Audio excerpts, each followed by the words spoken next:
है। ये भी बताया था कि मुर्गियों के पंजे किस तरह से ख़रीदे जाएं, कौन से ख़रीदने हैं, कौन से नहीं ख़रीदने, ये भी मैंने आपको डिटेल में बताया था। तो अब हमने यहाँ पे ले लिया जी, एक बाउल ले लिया, पतीली ले ली है। उसके अंदर हमने जो मुर्गियों के पंजे हैं वो डाल दिए हैं, साथ में एक अदद टमाटर डाल देंगे। उसको कट लगा के डालना है, साबुत नहीं डालना है। एक अदद सब्ज़ प्याज हमने उसमें डालना है और हस्बे ज़रूरत नमक डालेंगे। 2 से 3 टुकड़े दालचीनी के डाल देंगे। 2 अदद हम इसमें लौंग डालेंगे। अब हमने इसमें डाल देना है जी पानी।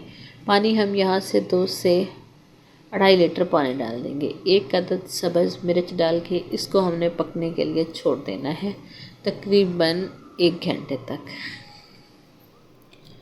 तो इसको पकते हुए 1 घंटा हो चुका है। अब हम इसको हटा लेते हैं। तो ये देखें जी, कुछ इस तरह से